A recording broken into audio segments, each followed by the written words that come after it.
All right, I'd like to thank so many residents from Mayes County for rolling out today in our media.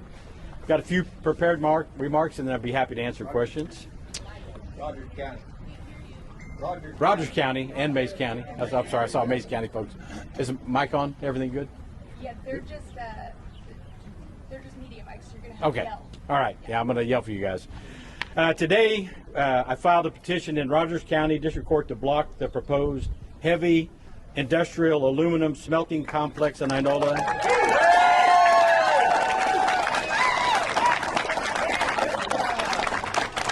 Which is majority owned by a Muslim monarchy, requires a $255 million taxpayer gift from Oklahoma, and involves at least 350 acres along the Verdigris River, which will forever otherwise be foreign-owned land.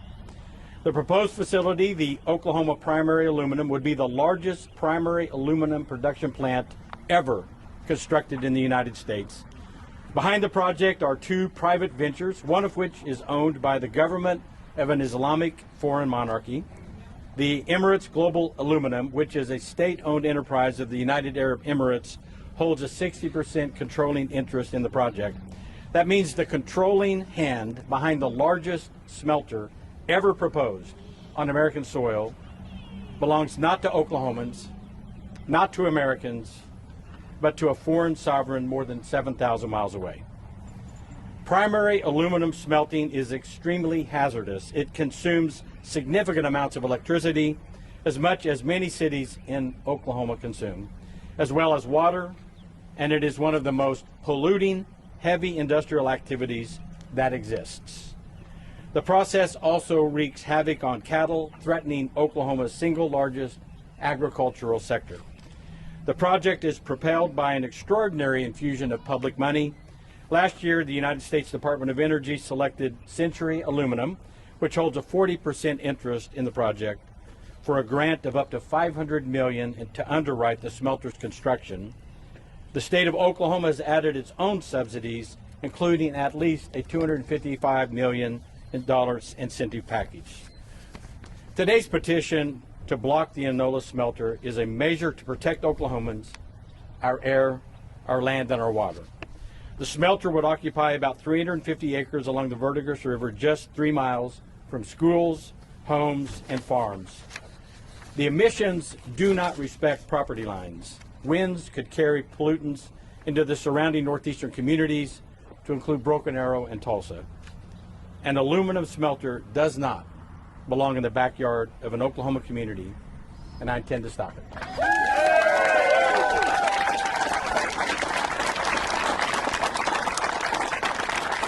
And I'd be happy to take a few questions from media. Mr. Attorney General, what are the claims in the lawsuit that you filed today? We're seeking anticipatory, basically, I've got the petition right here. We've got 3 causes of action.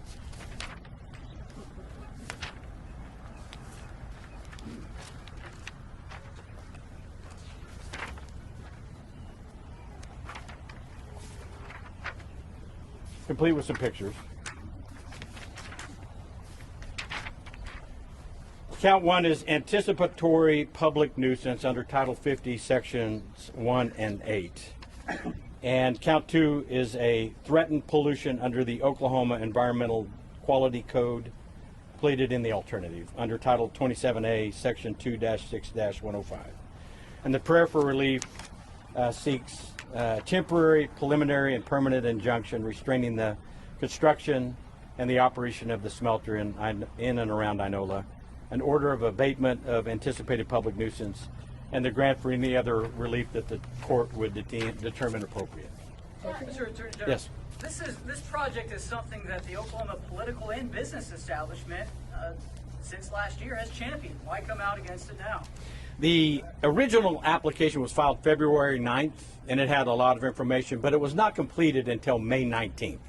And upon the completion of the application, my team and I worked diligently over the last 14 days to determine was enough information disclosed to Oklahomans so that we could have an informed decision in whether or not we proceed or we block.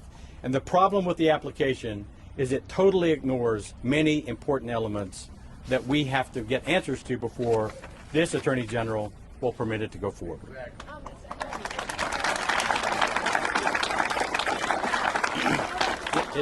Go ahead and ask your question, ma'am. We know that this project is championed by President Trump, and we just saw him endorse Mike Mazie.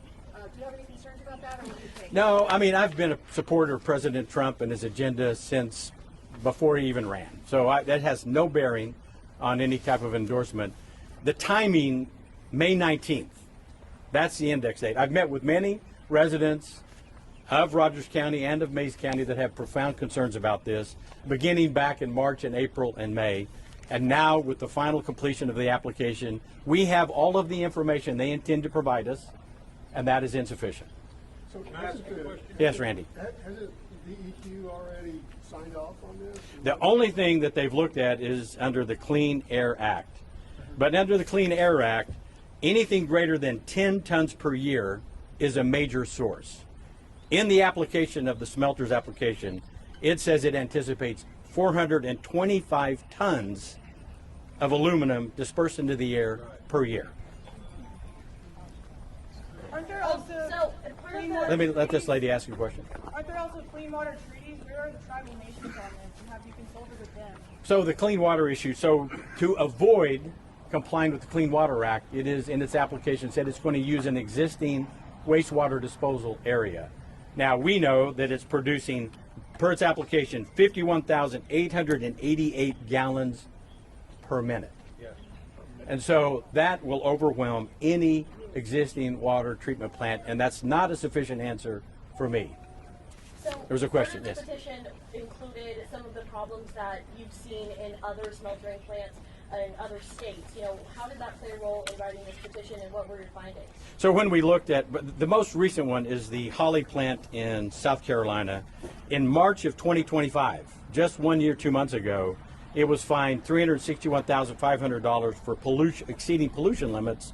And then in 2023, it was settled with local residents $944,000 for dust emissions. Now that's a wholly owned company. In this instance, 60% is owned by a Muslim monarchy 7,000 miles away, and have concern about the enforcement of the water, air, and land rights of Oklahomans. Time for two more. Yes, sir. Isn't it true that the people going in with them own part of it, Century also? Muslim Century's owned? I don't know the ownership of Century. I do know the ownership of the 60% ownership, and that's the United Arab Emirates and its monarchies. So do you see any connections or parallels or whatever between this and another environmental suit that you pursued?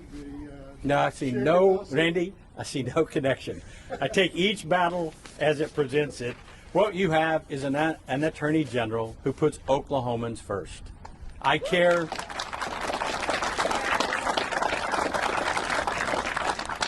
Oklahomans elected an independent attorney general who's equipped to do the right thing regardless of the cost.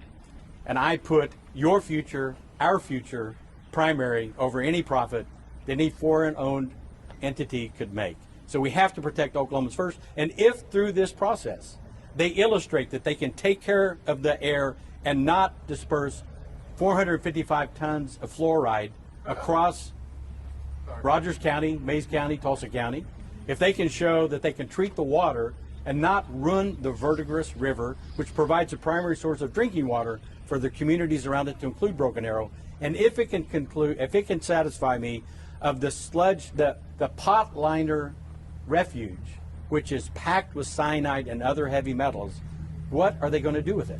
You can't even put it in a landfill in the United States of America. There's a reason that they do it in the deserts of Abu Dhabi, because nobody lives there.